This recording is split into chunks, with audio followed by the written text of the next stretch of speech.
예레미야 20장 1절. 임멜의 아들 제사장 바스울은 여호와의 성전의 총감독이라. 그가 예레미야의 이 일 예언함을 들은지라. 이에 바스울이 선지자 예레미야를 때리고 여호와의 성전에 있는 베냐민 문 위층에 목에 씌우는 나무 고랑으로 채워 두었더니, 다음날 바스울이 예레미야를 목에 씌우는 나무 고랑에서 풀어주매 예레미야가 그에게 이르되, 여호와께서 네 이름을 바스울이라 아니하시고 마골 미사빕이라 하시느니라. 여호와께서 이와 같이 말씀하시되, 보라, 내가 너와 네 모든 친구에게 두려움이 되게 하리니 그들이 그들의 원수들의 칼에 엎드러질 것이요 네 눈은 그것을 볼 것이며, 내가 온 유다를 바벨론 왕의 손에 넘기리니 그가 그들을 사로잡아 바벨론으로 옮겨 칼로 죽이리라. 내가 또 이 성읍의 모든 부와 그 모든 소득과 그 모든 기준품과 유다 왕들의 모든 보물을 그 원수의 손에 넘기리니 그들이 그것을 탈취하여 바벨론으로 가져가리라. 바스오라, 너와 네 집에 사는 모든 사람이 포로가 되어서 옮겨지리니 네가 바벨론에 이르러 거기서 죽어 거기 묻힐 것이라. 너와 너의 거짓 예언을 들은 네 모든 친구도 그와 같으리라 하시느니라. 여호와여, 주께서 나를 권유하심으로 내가 그 권유를 받았사오며 주께서 나보다 강하사 이기셨으므로 내가 조롱거리가 되니 사람마다 종일토록 나를 조롱하나이다. 내가 말할 때마다 외치며 파멸과 멸망을 선포하므로 여호와의 말씀으로 말미암아 내가 종일토록 치욕과 모욕거리가 됨이니이다. 내가 다시는 여호와를 선포하지 아니하며 그의 이름으로 말하지 아니하리라 하면 나의 마음이 불붙는 것 같아서 골수에 사무치니 답답하여 견딜 수 없나이다. 나는 무리의 비방과 사방이 두려워함을 들었나이다. 그들이 이르기를 고소하라, 우리도 고소하리라 하며 내 친한 벗도 다 내가 실족하기를 기다리며, 그가 혹시 유혹을 받게 되면 우리가 그를 이기어 우리 원수를 갚자 하나이다. 그러하오나 여호와는 두려운 용사 같으시며 나와 함께 하심으로 나를 박해하는 자들이 넘어지고 이기지 못할 것이오며 그들은 지혜롭게 행하지 못하므로 큰 치욕을 당하오리니 그 치욕은 길이 잊지 못할 것이니이다. 의인을 시험하사 그 폐부와 심장을 보시는 만군의 여호와여, 나의 사정을 주께 아뢰어 싸운즉 주께서 그들에게 보복하심을 나에게 보게 하옵소서. 여호와께 노래하라, 너희는 여호와를 찬양하라. 가난한 자의 생명을 행악자의 손에서 구원하셨음이니라. 내 생일이 저주를 받았더라면, 나의 어머니가 나를 낳았던 날이 복이 없었다면, 나의 아버지에게 소식을 전하여 이르기를 당신이 등남하였다 하여 아버지를 즐겁게 하던 자가 저주를 받았다면, 그 사람은 여호와께서 무너뜨리시고 후회하지 아니하신 성읍같이 되었다면, 그가 아침에 부르짖는 소리, 낮에는 떠드는 소리를 듣게 하였다면 좋을 뻔하였나니, 이는 그가 나를 태에서 죽이지 아니하였으며 나의 어머니를 내 무덤이 되지 않게 하셨으며 그의 배가 부른 채로 항상 잊지 않게 하신 까닭이로다. 어찌하여 내가 태에서 나와서 고생과 슬픔을 보며 나의 날을 부끄러움으로 보내는고 하니라. 네, 이 예레미야 선지자께서는 하나님의 일을 안 할 수는 없고 또 하나님의 일은 해야 되고 하면은 너무도 고통이 심하고 그렇게 해서 심히 큰 괴로움 속에 예레미야 선지자는 있었습니다. 그래서 예레미야 선지자께서 이스라엘 백성들이 바벨론으로 포로가 되고 거기에 잡혀가고 모든 재산들은 다 탈취를 당하고 또 수많은 사람들이 죽임을 당하고 완전히 나라가 멸망이 되리라 그렇게 예언을 하니까 사람들은 다 싫어했습니다. 그래서 오늘 임멜의 아들 제사장 바스울도 그 예레미야 선지자의 예언함을 들은지라 그렇게 말을 했습니다. 그래서 1절에 보면 임멜의 아들 제사장 바스울은 여호와의 성전의 총감독이라 그가 예레미야의 이 일 예언함을 들은지라. 자, 그래서 이 바스울이라는 사람은 여호와의 성전의 총감독으로서 좀 지위가 있고 높은 사람이었는데 예레미야 선지자의 말씀을 싫어했습니다. 그런데요, 싫은 그 말씀을 또 그 바스울이 들은지라. 그러니까요, 희한하게도 듣기 싫은 사람이 다 듣는 것입니다. 그러니까 이게 하나님의 말씀이다 하는 것입니다. 하나님께서 일하지 아니하시고는 그렇게 될 수가 없는 것이지요. 그래 듣기 싫은 사람이 들으시니까요, 이제 그 사람이 힘도 있고 높은 사람이니까 이 예레미야를 오라 해가지고 그만 예레미야를 쭉 패고 때렸습니다.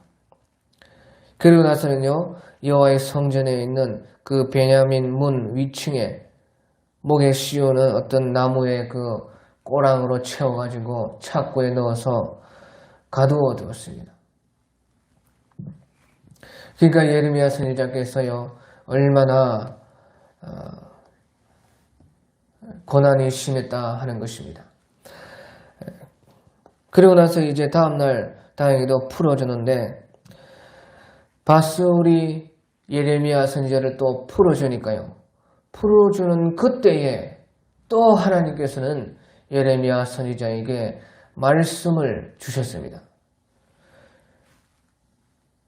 그러니까 또 예레미야 선지자는 풀리자마자 또 바스울이 싫어하는 그 예언을 또 해야 되는 그런 상황이 왔습니다. 그래서 보십시오. 3절에 다음날 바스울이 예레미야를 목에 씌우는 그 나무의 고랑에서 풀어주매 예레미야가 그에게 이르되 여호와께서 네 이름을 바스울이라 아니하시고 마골 밋사빕이라 하시느니라. 그러면서요, 하나님께서는 예레미야 선지자를 통해서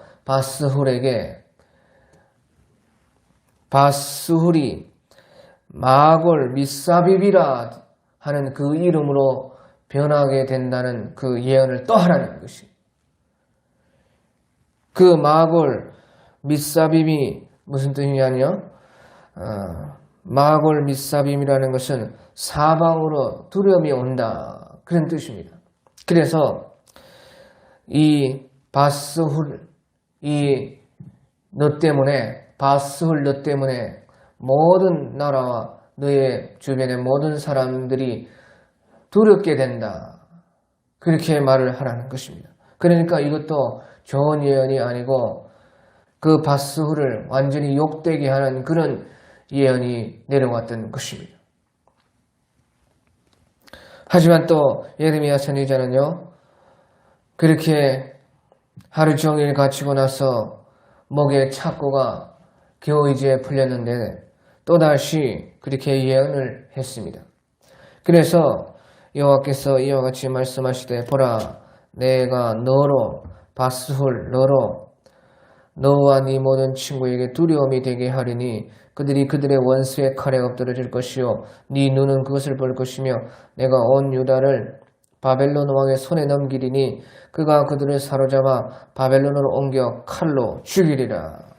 그렇게 하면서요, 너 때문에 너와 네 모든 친구에게 두려움이 온다는 것입니다. 이 바스홀이라는 사람은 거짓 예언을 많이 했습니다. 그래서 네가 거짓 예언을 하고 사람들을 속이고 사람들은 자기 욕심에 그것을 좋아했기 때문에 큰 두려움이 오히려 온다는 것이 그 거짓 예언 반대로 된다는 것입니다. 그래서 네 이름이 마골 밋사빕이 된다. 사방에 두려움이 될 것이다. 그렇게 말씀을 했습니다. 그래서요, 이때가 언제냐? 이때는요, 이제 예루살렘이 멸망하기 전 한 10년 정도 남았을 그때입니다. 그것을 우리가 어찌 알 수 있는가 하면요, 이제 21장을 보면요, 시드기야 왕이 나옵니다. 시드기야 왕이라는 이 왕이 있었던 그때는요, 바벨론이 예루살렘으로 쳐들어와 가지고 이제 총 3차로, 1차로, 2차로, 3차로 쳐들어와서 1차 포로, 2차 포로, 3차 포로로 사람들을 잡아가고 마지막 이제 3차에서 2년간 예루살렘 성을 에워싸가지고 완전히 멸망을 시키는 것입니다. 그래서 이 멸망이 있기 전 한 10년쯤, 11년 정도 왕노를 했던 사람이요, 바로 시드기야입니다. 그런데 이 바스훌이라는 이 사람이요, 바스훌이 있을 이때가 바로 시드기야 그 왕이 있었던 그때인 것입니다. 그러니까 최소한 이제 10년 정도 남았을, 예루살렘 멸망이 이제 10년 정도 남았을, 그보다 더 짧을 수도 있고요. 최대로는 이제 10년 정도 남았을 그때의 그 일입니다. 그러니까 이제 바벨론 왕에 의해서 예루살렘이 이제 멸망이 되는 것이 이제 코앞이다 그 말이에요. 그때에 이 바스울은요, 사람들에게 거짓 예언을 많이 했습니다. 절대 이 바벨론으로 인해서 예루살렘이 멸망하지 않는다. 그래서 6절에 보면 바스오라, 너와 네 집에 사는 모든 사람이 포로가 되어 옮겨지리니 네가 바벨론에 이르러 거기 죽어서 거기 묻힐 것이라. 너와 너의 거짓 예언을 들은 네 모든 친구도 그와 같이 되리라. 그래서 이제 10년 정도밖에 멸망이 남지 않았는데 이 바스울은요, 사람들이 거짓 예언을 했기 때문에 예레미야 선지자를 통해서 너와 너의 거짓 예언을 들은 네 모든 친구도 그와 같이 되리라 해서 바스훌이 예언한 완전히 반대로 된다는 것입니다.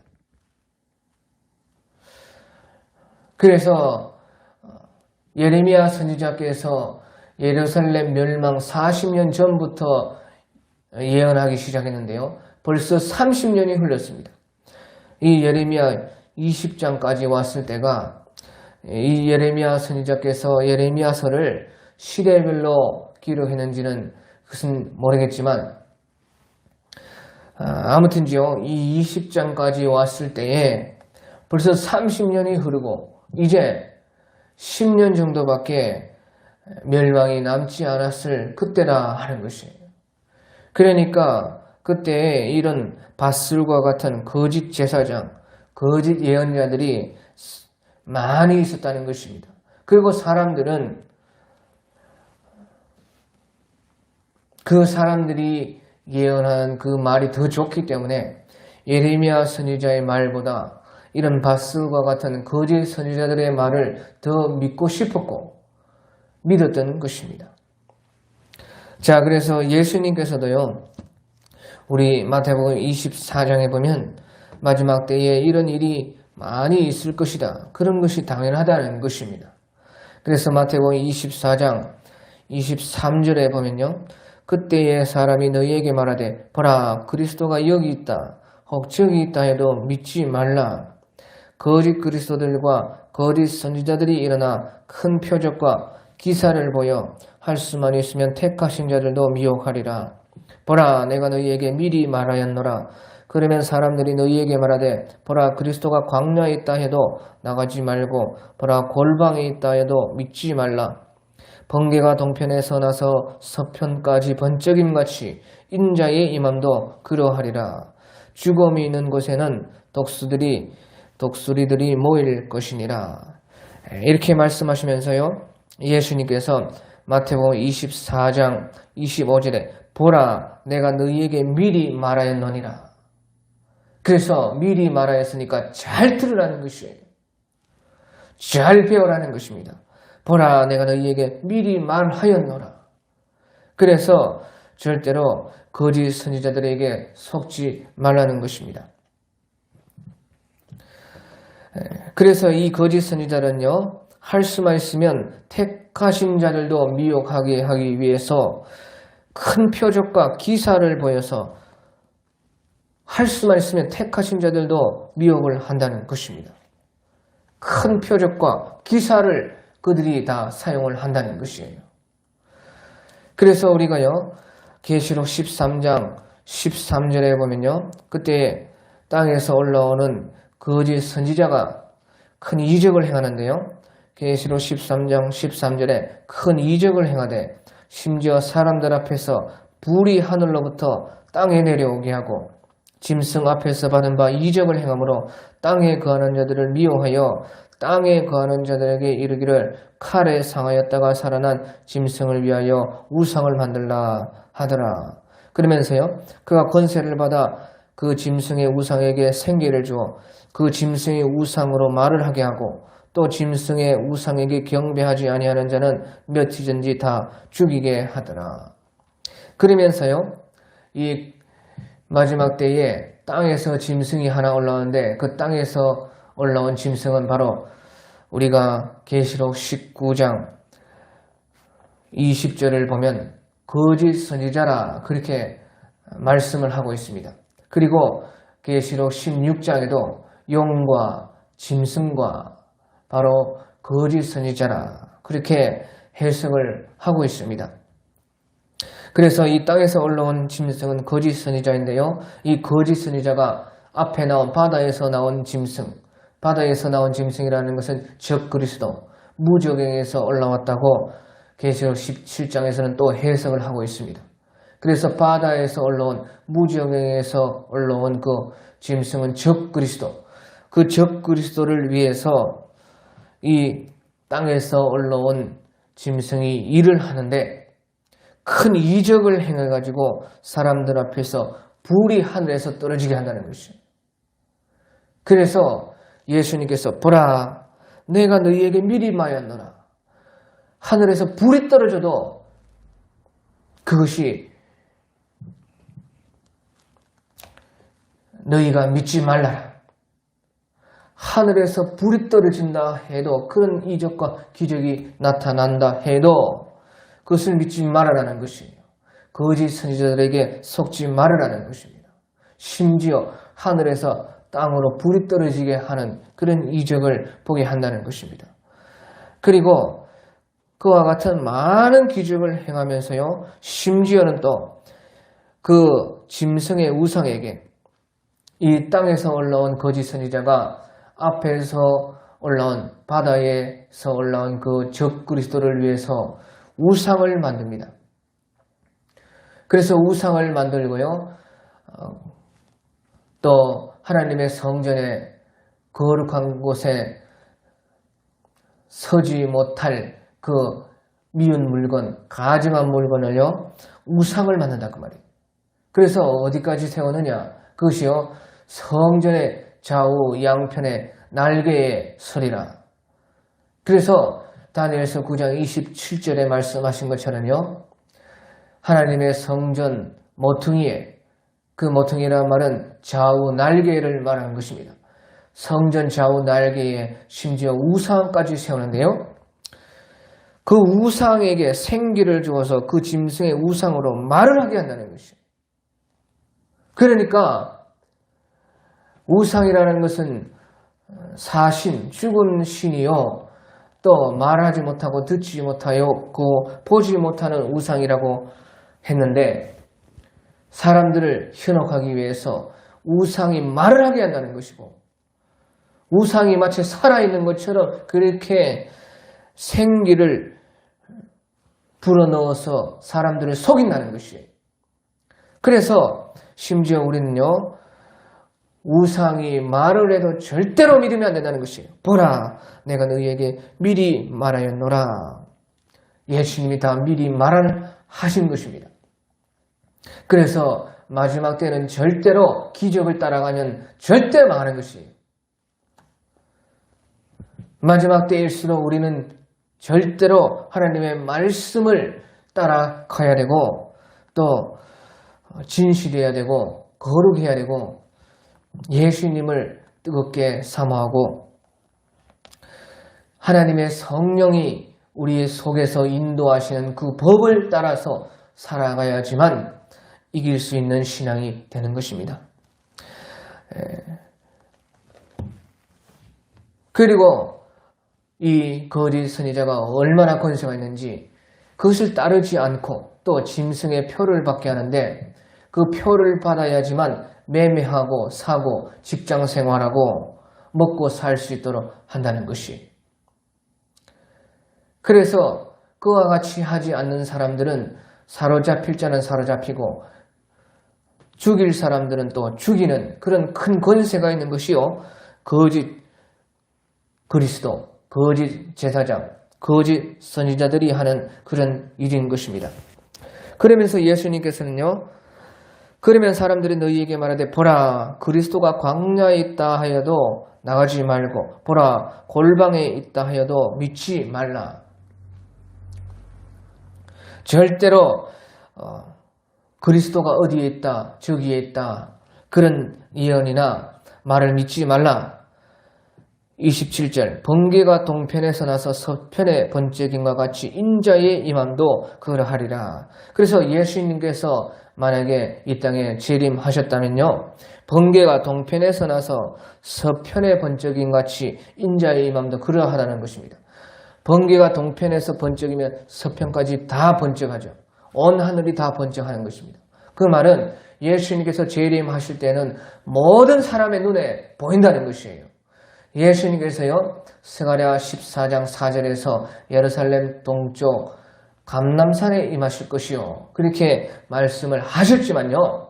예수님께서 임하시는 곳이 예루살렘 동쪽 감람산이요. 또 계시록 14장에 서신 것처럼 시온산에 서신 것처럼 시온산에 임할 것이라.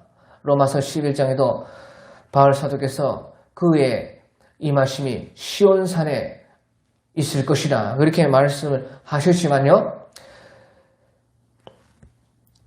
동편에서 나서 서편까지 번개가 번쩍이는 것처럼 각 사람이 다 한다는 것입니다. 그래서 요한계시록 1장 7절에도 예수님께서 구름 타고 오실 때에 각 사람이 그를 보겠고 모든 족속이 그를 보고 그를 찌른 자들도 보고 다 모든 사람이 본다는 것이에요.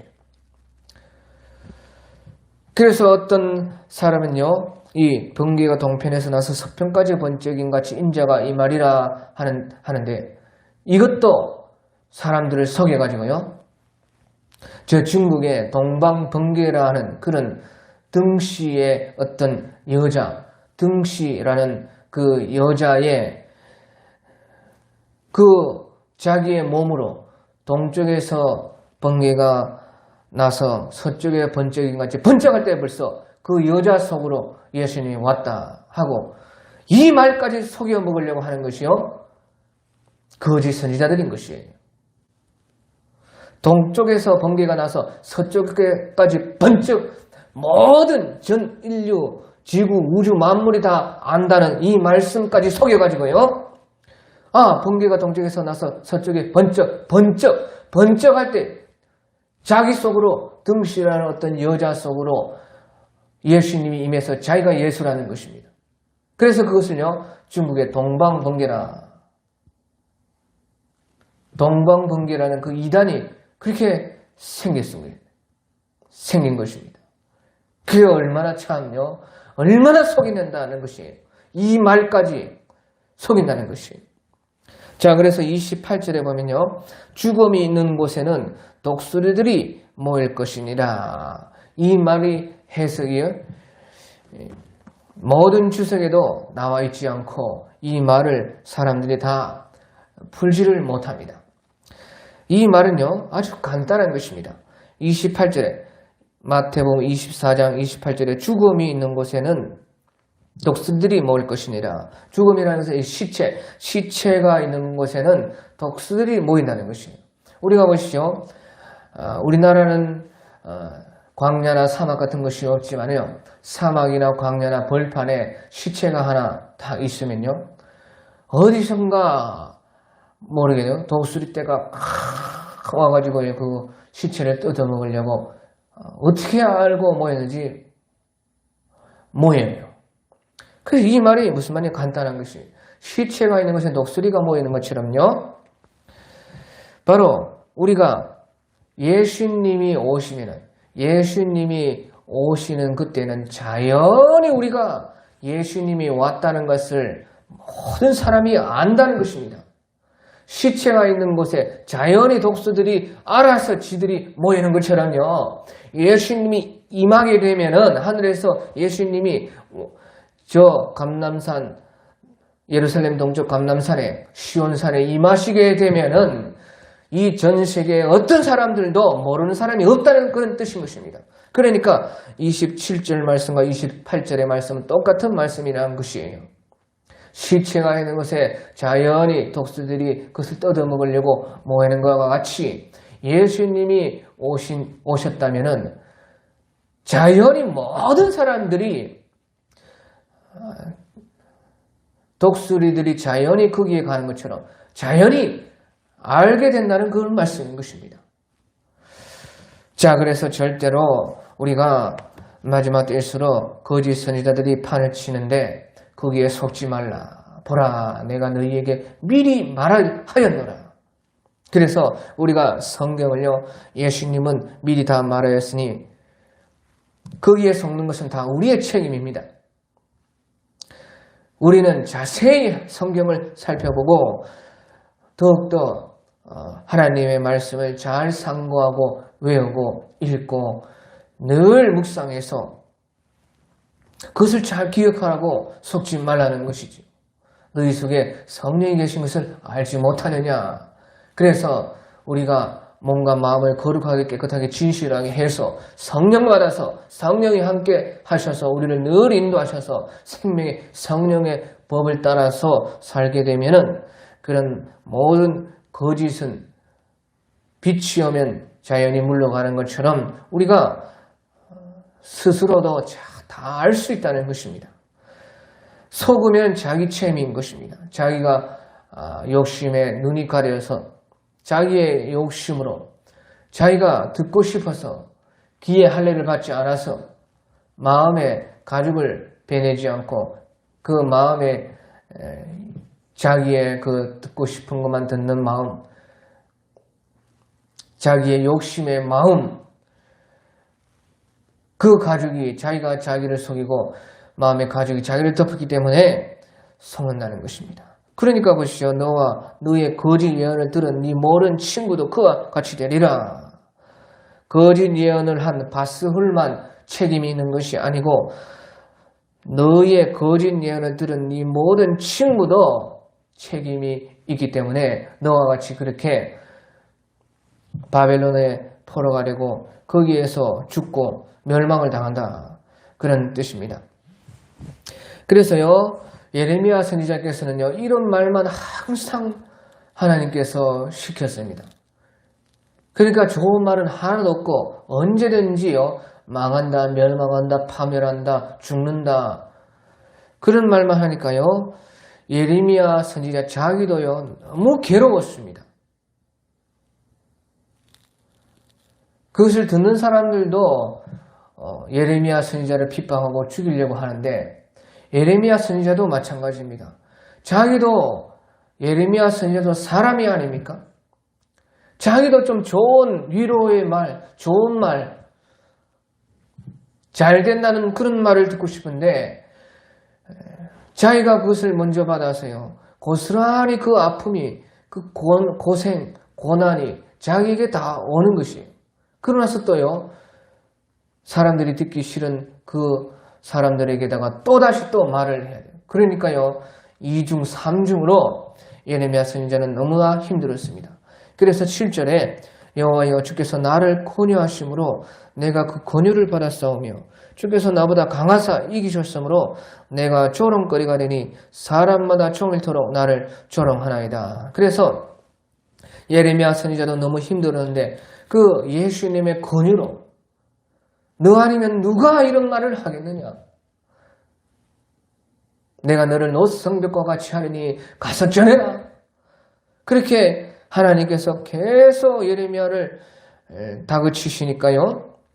예레미야 선지자는요. 주께서 나보다 강하사 나를 이기셔서 할 수 없이 내가 주님께 져서 내가 조롱거리가 되더라도 사람들 앞에서 내가 무시를 당하고 핍박을 받더라도 제가 지금 이 일을 하고 있습니다 하면서요. 하나님 앞에 호소하는 것입니다.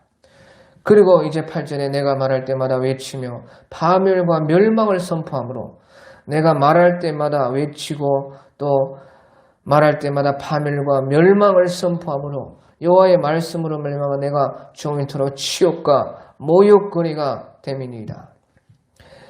내가 다시는 여호와를 선포하지 아니하며 그의 이름으로 말하지 아니하리라 하면 나의 마음이 불붙는 것 같아서 골수에 사무치니 답답하여 견딜 수 없나이다. 예. 그래서 예레미야 선지자도 너무 힘들어가지고 이 일을 안 하려고 또 입을 자기가 다물어 버리려고 그렇게 했다는 것이에요.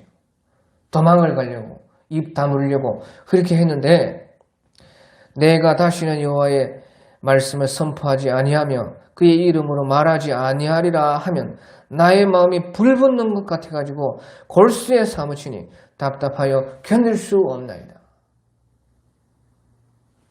그러니까 하나님의 말씀을 전하지 않으려고 또 받지 않으려고 입을 다물려고 해도 자기의 마음이 불붙는 것 같고요.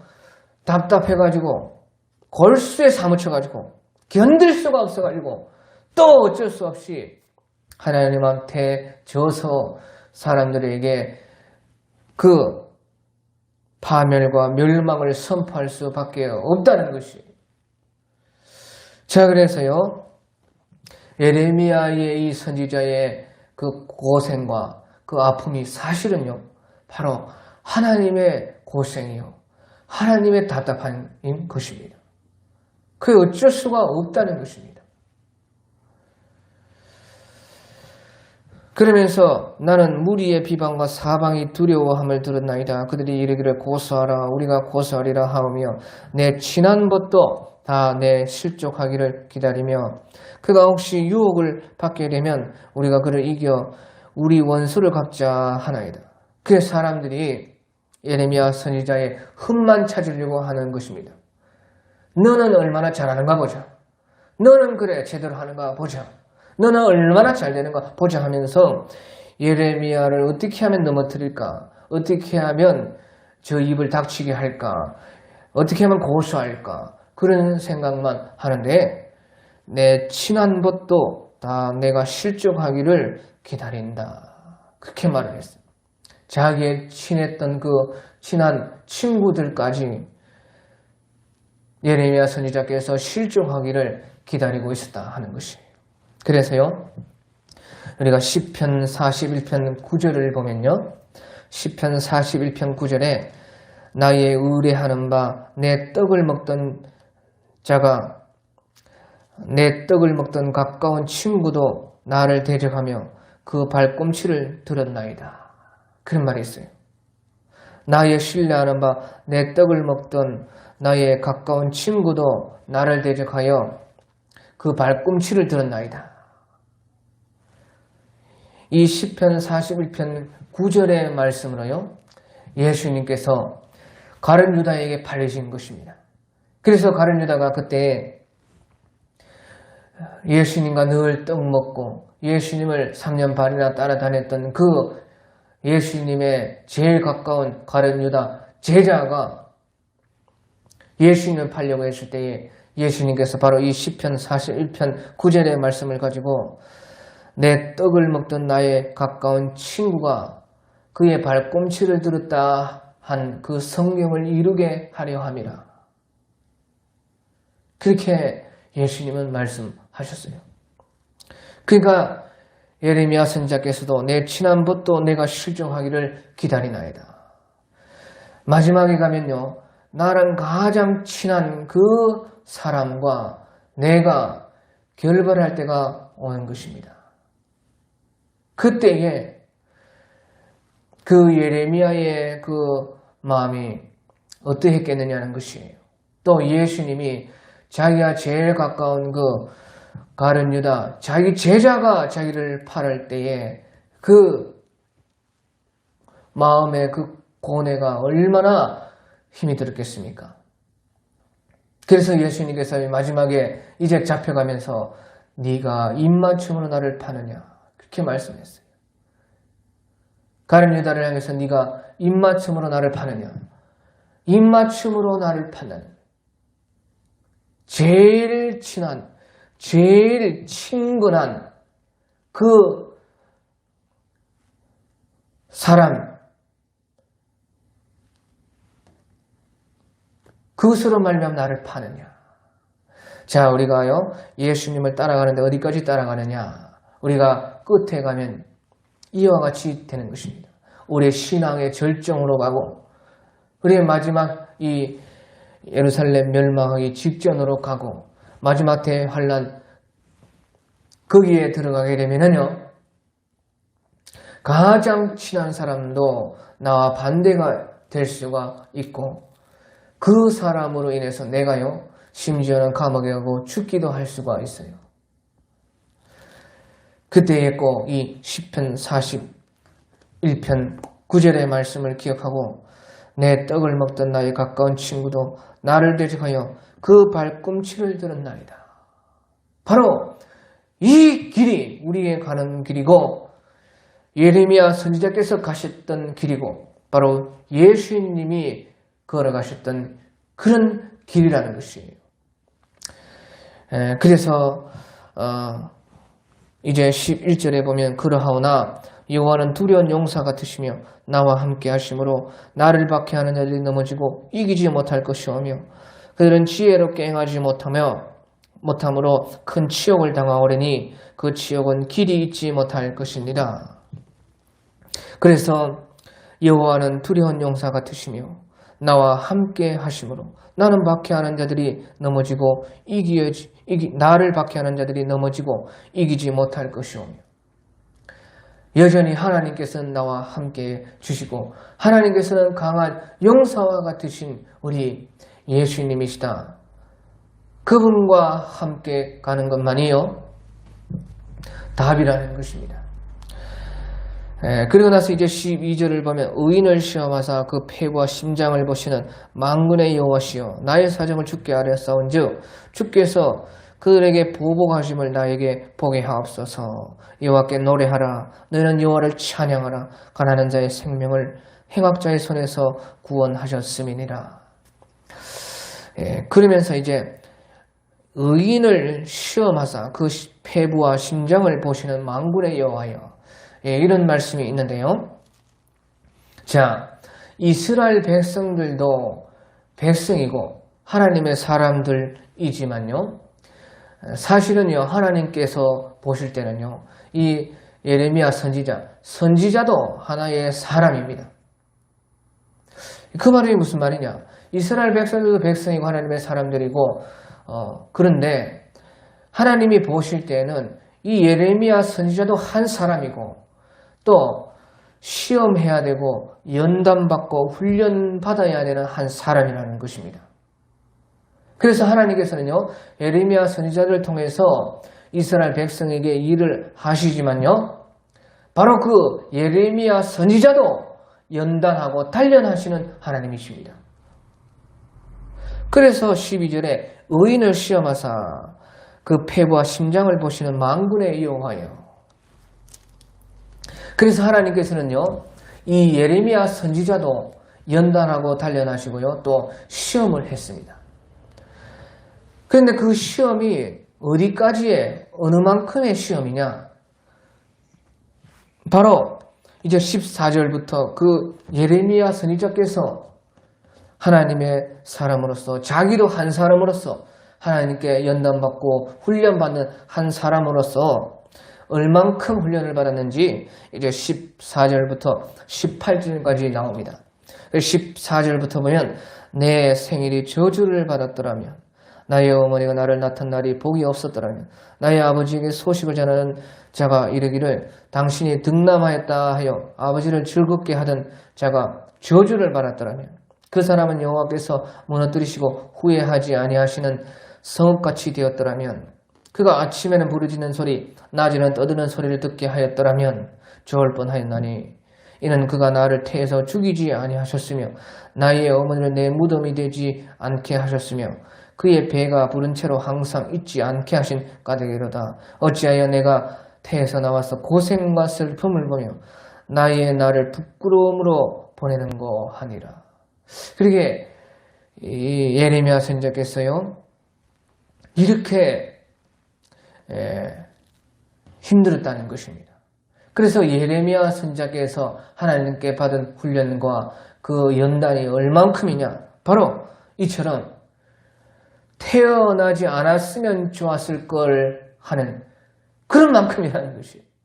그러니까 얼마나 그 연단과 그 하나님께서 달구시는 그 시험의 불이 얼마나 강했다는 것입니까? 차라리 태어나지 않았으면 좋았을 것이고 차라리 죽었으면 좋을 것이고 낙태된 자와 같이 이 땅에 나와서 빛을 보지 않았으면 좋았을 것을 할 만큼 그렇게 그 하나님의 시험과 연단이 크다는 것입니다.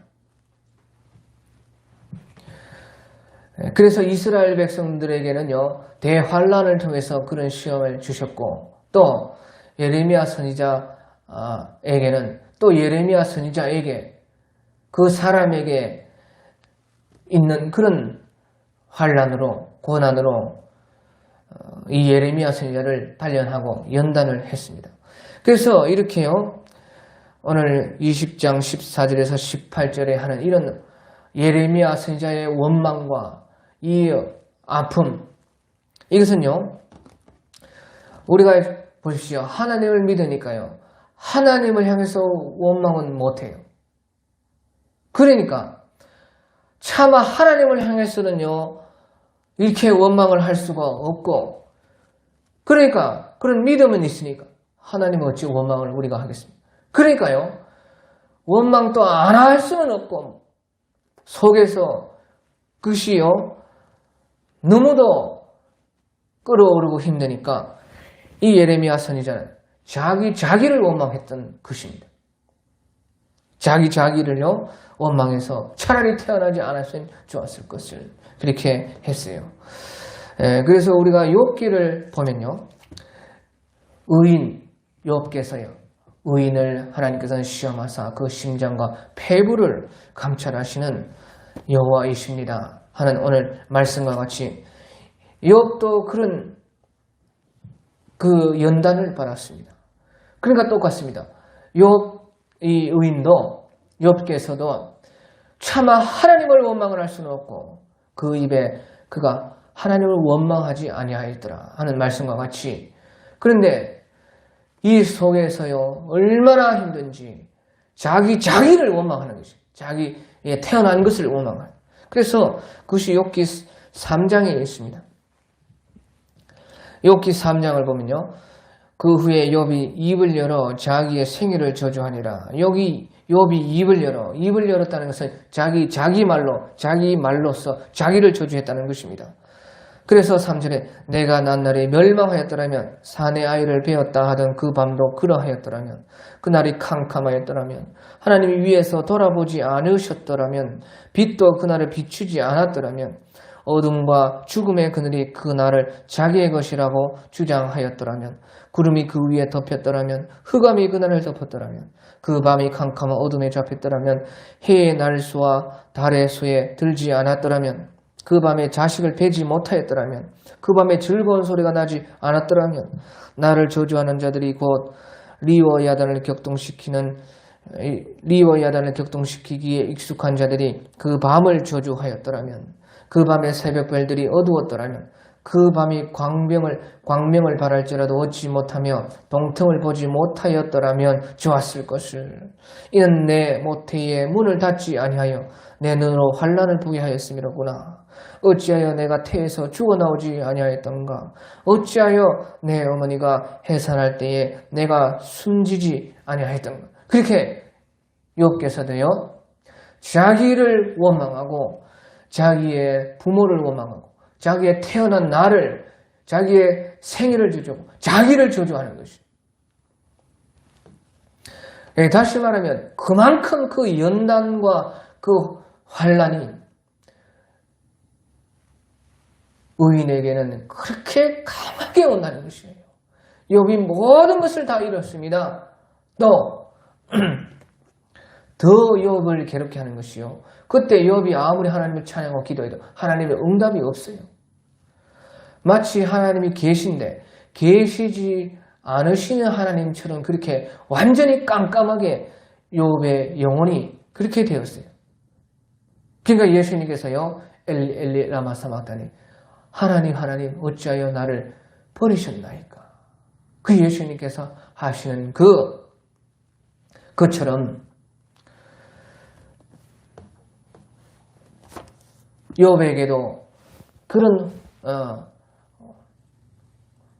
연단이, 이 예레미야 선지자도 그런 연단이, 그러니까 완전히 자기가 없어지고 자기가 완전히 사라지는, 죽어버리는 그만큼의 그 연단과 환난을 그는 받으면서 하나님 앞에서 이 우리가 말하는 그 욥으로 너희가 의인 욥의 고난을 보았나니, 너희가 의인 욥의 그 고난을 보았고 그의 결말을 보았나니, 그렇게 신약성경에서 말을 하는 것처럼 예레미야 선지자 그의 눈물과 예레미야 선지자의 그 애곡과 통곡을 너희가 보았나니, 그렇게 우리는 말할 수 있을 것입니다.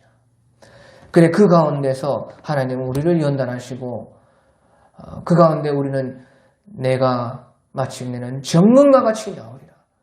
그가 나를 단련하시는 후에는 내가 정금과 같이 나오리라 해서요, 정금과 같이 되셨던 분들이요 바로 이 의인들이다 하는 것이, 우리도 다 그렇게 그 길을 가야 되고 마침내는 우리도요 의인이 되고 정금과 같이 되어서 마침내 우리는 예수님을 뵙게 될 것입니다. 오늘 여기까지 하겠습니다.